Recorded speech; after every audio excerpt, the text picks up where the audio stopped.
Assalamualaikum warahmatullahi wabarakatuh dan salam sejahtera. Ya, apa khabar anak-anak? Diharapkan anak-anak berada di dalam keadaan cukup baik, cukup sihat dan gembira selalu, insya-Allah. Ya anak-anak, sebenarnya cikgu ni kalau ada waktu terluang, cikgu suka membaca buku. Ya, lebih-lebih lagi kalau buku yang bermotivasi kerana ia memberi cikgu motivasi dan semangat. Begitu juga dengan anak-anak. Apa kata ada masa terluang di rumah tu, ya, banyak masa terluang kita gunakan untuk kita membaca.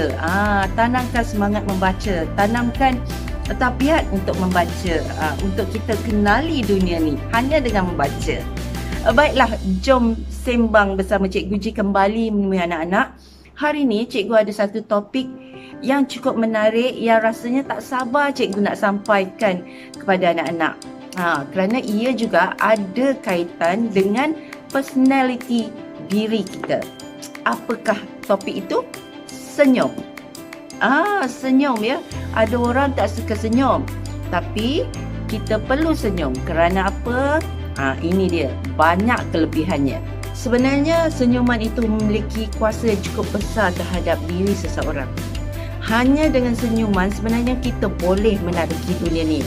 Dengan senyuman, ia boleh mengubah wajah yang suram, wajah yang muram menjadi ceria. Hati yang terluka pun boleh berubah menjadi gembira. Dan walaupun senyuman tu terukir seketika, ya, kadang-kadang kenangan senyuman itu boleh berlangsung selamanya terhadap diri seseorang. Begitulah mahalnya sebuah senyuman, ya. Dan ketahuilah, ya, sebenarnya orang yang suka tersenyum ini, dia memiliki jiwa yang sangat bahagia, penuh dengan kasih sayang dan penuh dengan keindahan. Kerana itu dia suka melemparkan senyuman.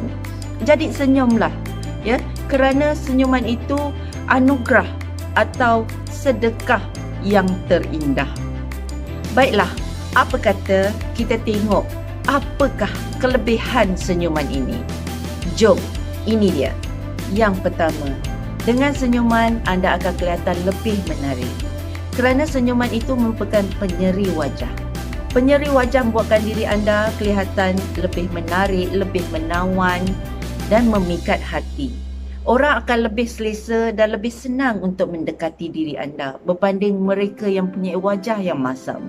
Jadi senyumlah, ya. Ia akan menonjolkan penampilan diri anda yang lebih menarik. Seterusnya, yang kedua, senyuman boleh mengubah perasaan. Senyuman boleh mengubah perasaan kita menjadi lebih baik dan lebih positif. Bukan saja pada diri kita, malah senyuman itu juga boleh mengubah perasaan orang yang berada di sekeliling kita. Jadi senyumlah, kerana ia boleh mengubah wajah dunia. Seterusnya yang ketiga, yang ini amat digemari ramai. Apa tu? Awet muda. Ya. Dengan senyuman, kita akan menggunakan lebih banyak pergerakan otot di wajah kita berbanding bila kita bermasam muka. Ia merupakan satu senaman wajah yang sangat efektif, sangat berkesan. Jadi senyumlah kerana ia merupakan satu senaman pada wajah kita dan secara tidak langsung ia akan menjadikan wajah kita berseri dan membuatkan kita kelihatan lebih muda. Seterusnya yang keempat, senyuman juga boleh menundukkan hati yang sedang marah dan menawan hati seorang musuh. Sesuatu yang negatif seharusnya dibalas dengan positif. Api seharusnya dibalas dengan air. Begitu jugalah dengan hati yang sedang marah, ia boleh ditundukkan dengan hanya sebuah senyuman. Jadi senyumlah, ya. Insya-Allah kebaikan ini akan melembutkan hati orang yang sedang marah terhadap kita. Seterusnya yang kelima, anda akan dipandang sebagai seorang yang berjaya. Anda akan dipandang tinggi, dihormati dan disegani. Kerana energi sebuah senyuman itu akan menjadikan anda kelihatan seorang yang berkeyakinan tinggi. Anda tahu apa yang anda lakukan. Kerana itu orang akan merasa hormat dan begitu segan terhadap diri anda. Jadi senyumlah kerana ia akan membawa banyak kebaikan pada diri anda. Baiklah, yang seterusnya, yang keenam atau yang terakhir sekali, senyuman itu adalah satu sedekah. Ya, anda tidak perlu keluarkan duit, anda tidak perlu keluarkan modal, tetapi hanya dengan senyuman juga sudah dianggap sebagai satu sedekah. Buatlah kebaikan ya, walau sekecil zarah sekalipun, walau sekadar dengan sebuah senyuman, ia sudah dianggap sebagai kita membuat kebaikan, iaitu dengan bersedekah. Jadi senyumlah kerana ia merupakan sedekah yang paling indah. Ya, begitulah tadi di antara kelebihan senyuman. Ya, jadi jangan kedekut untuk senyum.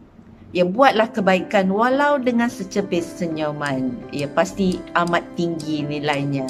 Senyumlah dari hati yang ikhlas, dari jiwa yang bahagia. Ya, insya-Allah ya, bila kita tersenyum, dunia juga akan tersenyum kembali kepada kita.